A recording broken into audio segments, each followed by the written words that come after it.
Chers amis, je vous rappelle la mitzvah de Zecher de Marsit HaShekel, le souvenir du Marsit HaShekel, du demi-cycle. Qu'est-ce que c'est?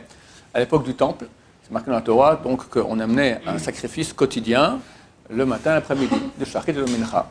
Ce sacrifice vient au nom de tout Am Israël. Comme il peut venir au nom de tout Am Israël, chacun participait financièrement à l'achat du mouton qu'on sacrifiait matin et après-midi. Comment? Une fois par année, il donnait durant ce mois maintenant de Hadar, de donner le demi-cycle, le demi-shekel, pour l'achat de ces sacrifices. Aujourd'hui, il n'y a plus de temple à cause de nombreux péchés, ça ne s'achète pas pour longtemps. Néanmoins, la coutume est de donner encore un demi-shekel pour les pauvres, si possible, des gens qui étudient la Torah, parce que c'est marqué qu'ils donnaient ce demi-shekel, les rappels nafshotechem, pour expier leurs péchés. Or, on sait que si on donne de l'argent pour que les gens étudient la Torah, grâce à cette Torah-là, ça expie nos péchés. Tu n'as rien qui expie les péchés plus que l'étude de Torah. Donc, par le fait qu'on soutient la Torah, donc ça expie les péchés.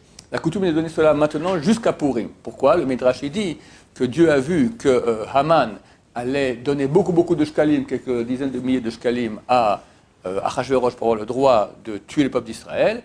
Alors Dieu a ordonné, donnez-vous les shkalim avant, comme ça vous contrebalancez déjà. Dès qu'il vient déjà avec ce shkalim, c'est déjà trop tard, on a déjà donné les shkalim en contrebalancement. Donc, la coutume est de donner la valeur, ce qu'on met la valeur d'un demi-shekel, c'est 10 grammes d'argent pur au taux boursier. Ça revient en euros aujourd'hui à 7 euros, en shkalim 26 shkalim. Ça c'est le top. Celui qui c'est dur pour lui, il peut donner la pièce de l'endroit où il est en France à un demi-euro, en Israël un demi-shekel, au Japon un demi-yen, d'accord? Ou un demi-dollar à New York. Donc c'est la coutume. C'est pas obligatoire, c'est bien. On va dire que la coutume, elle est en tout cas pour les gens depuis l'âge de 13 ans. Maintenant, ça vaut la peine même pour les enfants et pour les femmes aussi. Et il y en a qui donnent même pour les ovarim, pour les embryons, d'accord? Une fois qu'on a commencé pour quelqu'un, on n'arrête pas. C'est pas obligatoire pour tout ce que j'ai donné, mais c'est bien. Une fois qu'on a commencé, on n'arrête pas. Celui pour qui c'est difficile, qui donne pour lui-même pour le taux d'argent, et pour les membres de sa famille, donne encore une petite pièce, un demi-euro, comme ça arrive à pas grand-chose dans Hachem.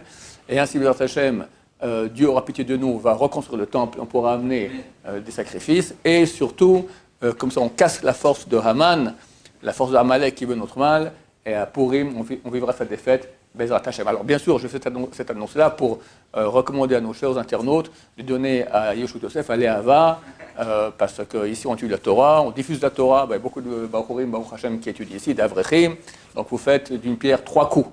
Pas 2 coups, 1 c'est pour la Torah, 2 pour des gens qui sont pauvres, Avrechim qui sont pauvres, 3 on diffuse aussi la Torah, donc ça aide beaucoup à Israël, et ainsi votre Hashem vous nous aidez à ramener encore plus rapidement Mashiach, qu'il y ait plus de tchouva, plus de Torah dans le monde.